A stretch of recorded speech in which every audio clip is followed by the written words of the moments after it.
सिबिनां आइ आफा बिदा फंबाय नोंथांमोन दिदम ब्रह्म ब्लगखौ नायनो मोजां मोनग्रा आइ आफा बिदा फंबाय नोंथांमोन आं दंफैयो दा बड'लेण्ड मुलुगसोलोंसालि बड'लेण्ड इउनिभारसिटियाव बे इउनिभारसिटियाव गुरुदेव कालिचरण ब्रह्मनि अन्थाइ खाम्फा गायसननो नागिरदों गोदानै बेखौ जोंनि बड'लेण्डनि चिफ प्रमद बर' आरो इउजि ब्रह्म आरो बिश्वजित दैमारि स्पिकार आसामनि बिथांमोनहा फैगोन ओंखायनो आं बे ससे भिडिअखौ नोंथांमोननो देखायनो आखायाव लाबाय आरो लोगोसे बिथांमोननि एसे बेसेन गोसा बिबुंथिखौ देखायनो आं आखायाव लागोन नोंथांमोनहा अननानै नायलांदो मोजां मोनोबा लाइक कमेन्ट साबस्क्राइब खालामनो दाबाव गोजोन्थों बानजाय आफाद आरो ट्रास्ट कमिटिनो आंनिफ्राय आङो साबायखर जासिग्रोयो मानो होननानै बुङोबा दिनैनि बादि मोनसे खुब ओंथिगोनां हाबाफारिखौ लोब्बा लाखिनानै खुंनाय बे गेवलां मेलाव आंखौ बेखेवनायनि मोनसे खाबु होदों दिनै फुंनिफ्राय आंनि थाखाय गोसोखांजाथाव मोननै 163थि लोगोसेयैनो आं एसे आगोलाव काजलगावआव थांनानै जोंनि आगुनि एथ' प्रसार माबा थानानैबो जोंखौ सोर सिनायगौ नाथाय गुरुदेवनि समाव मा दंमोन गुरुदेवनि समाव ना मटर ना गारि ना टिभि ना पेपार ना केमेरा नंगौना नङा फट'खौनो एकदमबारे जोंहा गियास उद्दिननि बाय बाहागोनि न'खरनिफ्रायसो हनै आदा बिद्यासागरा मोनबोनानै नङाबा गुरुदेवनि महरा गैबावामोन जोंहा ओरैबायदि अबस्था दाबो बहुद जोंनि फट'आ ब्रिटिश मिउजियामफ्रावसो दंहैयो फाबा दंहैजोबो जोंनियाव रावनावबो गैया दा बे जाहैबाय गुरुदेव जों सावरायलायबाय थायोब्ला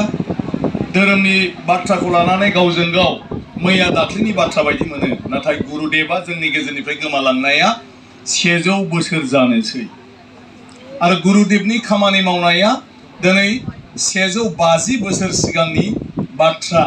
गुरुदेवनि जोनोमा दिनै 200 बोसोराव आगान सुरनोसै बेसेबां गोजाम बाथ्रा आरो बेखौ जों दिनै लाबोगासिनो दं आरो बिथांनि जिथु फोरोंनाय जोंनि गुरुदेवनि बे फोरोंनायखौ लानानै जों दिनै खामानि मावबोगासिनो दं नाथाय गेजेर गेजेर जोङो लामा आन्दायनो नागिरबाय थायो दा जोंहा बायदिसिना बिथिङाव साननांगौ बाथ्राफ्रा एसे गैला जाला दिनै मोनसे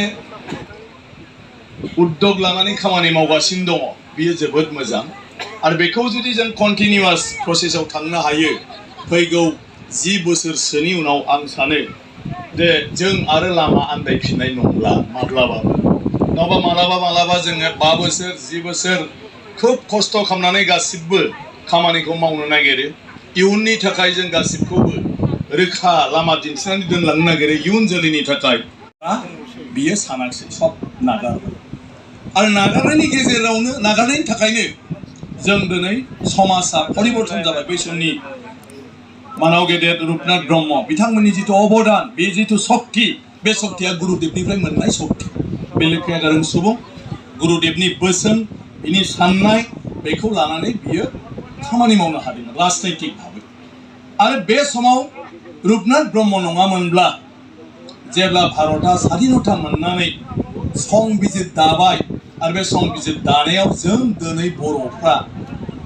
आरो बर'जों लोगोसे आसामनि ट्राइबेलफ्रा सांबिधानिक भाबै जि मोनसे रैखा कवच मोनबाय हयथ' बेखौबो जों मोननाय नङामोन रुपनाथ ब्रह्म भीमबर देउरि बे गासिबो बै समाव शक्तिशाली हिसाबै खामानि मावनो हानायनि आन्दोआव गुरुदेव कालिचरण ब्रह्मआ जुदि बै समावनो साइमन कमिसनखौ बर'फोरनि सोमोन्दै मोजाङै बुंनानै गियासुद्दिनखौ लिरहोनानै साबमिट खालामामोनब्ला रायलायामोनब्ला गवालपारायाव एमपिनि सिट दा ट्राइबेलनि रिजार्भ हयथ' जानाय नङामोन आरो बे जायामोनब्ला रुपनाथ ब्रह्मआ बेवहाय एमपि हिसाबै मन्त्रि सभायाव मन्त्रि जानो मोननाय नङामोन नंगौना नङा गुरुदेबआ जुदि बेखौ खालामामोनब्ला बे बबावमोन गुरुदेबखौ मा होनदों मेस गान्धीनि जिउनिया मामोन बे समाव सारा भारत बर्षनि थाखाय गावनि सर्बस्व त्याग खालामनानै बयखौबो खौसे खालामनानै गोग्गो भारतीय समाज दानाय आरो भारतखौ ब्रिटिशनिफ्राय उदां खालामनाय एखे रोखोमनि खामानिखौ गुरुदेबआ जोंनाव मावबाय थादोंमोन सारा बर'फोरखौ लानानै गावनि न' बां बिसि फिसानि बाथ्राखौ महात्मा गान्धी बायदि जालदाब दोननानै सान हर बियो खामानि मावबाय थादोंमोन जायखौ नुनानै बे समाव गुरुदेबखौ महात्मा गान्धीजों रुजुनानै बुंदोंमोन बियो बे जायगानि सासे मेस गान्धी बियो मेस नाथाय बियो गान्धी बिनि खामानिया महात्मा गान्धीनि बायदि महात्मा गान्धीया जेरैबायदि सुबुं समाजनि थाखाय गावखौ त्याग खालामदों खारन बेथ' सासे उखालथि खालामग्रा मानसि नङा होनबा एडभकेट नङामोन होनबा बेयो बबाव साउथ आफ्रिकायावबो सिन्थाय बियो अखालिथि खालामहैदों आरो बे मानसिया जोबनायाव मा जाखो देशा प्रथम बिनि उनावसो आरो फैनानै सारा भारत गिदिंनानै बियो बयखौबो इउनाइट खालामबाय जेरै महात्मा गान्धीया गासै भारतनि भारतीयफोरखौ इउनाइट खालामामोनब्ला भारत हिसाबै हयथ' जों खेबसेयैनो स्वाधीनता मोननाय नङामोन माब्लाबा उत्तर प्रदेशआ मोनगौमोन सोरनिबा नेतृत्वआव बिथांमोनहा बुंनांगोन 8 एप्रिलखौ माने बेखौ स्टेट हलिडे डिक्लेरेसन होनांगोन रेस्ट्रिक्टेड हलिडेल' होबा जानाय नङा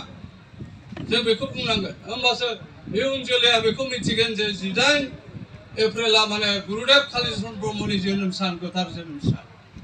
दा बेबायदि जोङो बे लाइनाव लांनो हानांगोन आरो एवार्डखौबो जोङो होनो हानांगोन टुवाइस इन माने वान्स इन 2 इयार बधय बे एवार्डआ आरो ट्रास्ट कमिटिया जितु लादों बिथांमोनहा ट्रास्ट कमिटि जेला रकेश्वर ब्रह्मआ बिथाङा चेयारमेनमोन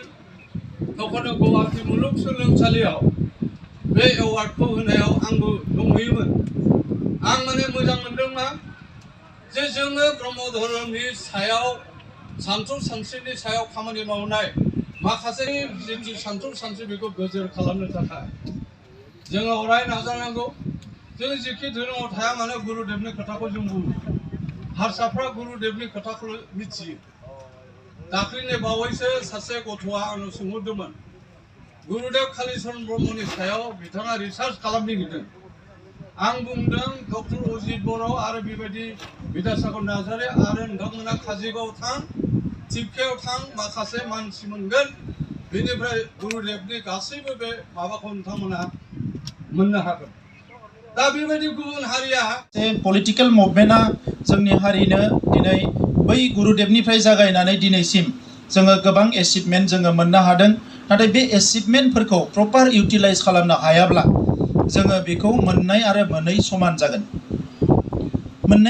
समान जागोन नंखायनो जिखौ जों एचिभमेन्टफोरखौ मोनबाय बेखौ जोङो इउटिलाइज खालामनांगोन रियेलाइज खालामनांगोन बर' कसारी काउन्सिल मोनबाय जोङो बेखौ जोङो मोजाङै दाफुंनो थाखाय बयबो मदद खालामनांगोन एसे आगोलाव टरेन्डाया बुंदों गोबां क्रिटिसाइज खालामदों नंगौ डेम'क्रेसियाव क्रिटिसिजमाबो मोनसे पार्ट